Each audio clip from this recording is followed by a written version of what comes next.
Here's a system of equations that some people have trouble with. Let me break it down for you. Kathie has 16 coins. One is a quarter, which is 25 cents, and the rest are dimes, 10 cents, and nickels, 5 cents. The total value of the coins is $1.55. How many dimes and nickels does she have? There are only two unknowns in this problem, and that is the number of dimes and nickels. Let's just be super basic and choose X for dimes and Y for nickels. You do not have to have a variable for the quarter because we know that there is only one. So now we can start writing some equations. First information says Kathie has 16 coins.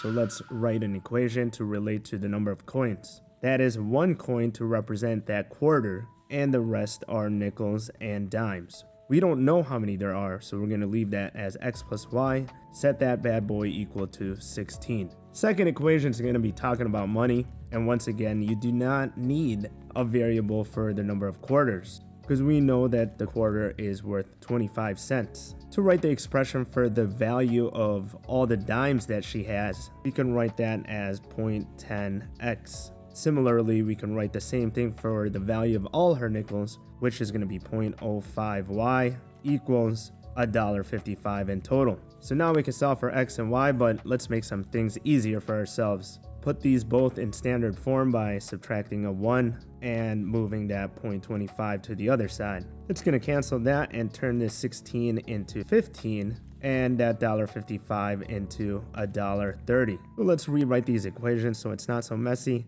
We got x plus y equals 15. And here's a trick for you. Since all these terms are decimals, let's just move that decimal 2 places over to the right. As long as I do it to all of them, that's perfectly okay. It's like multiplying by 100. That's gonna get me 10x plus 5y equals 130. Easy equation. Let's just use elimination. I'm gonna cancel off my x's first by multiplying this whole top equation by -10. That's gonna cancel off my x terms because -10 and 10 is gonna get me 0. -10 plus 5 is gonna get me -5. Y equals -10 times 15. That turns into -150, which if I combine it with 130 will get me -20. Solve for y and we will get the number of nickels there are, which is 4. And once I know how many nickels there are, easy peasy, I'm just going to use that equation, substitute 4 for the number of nickels, and we will get the number of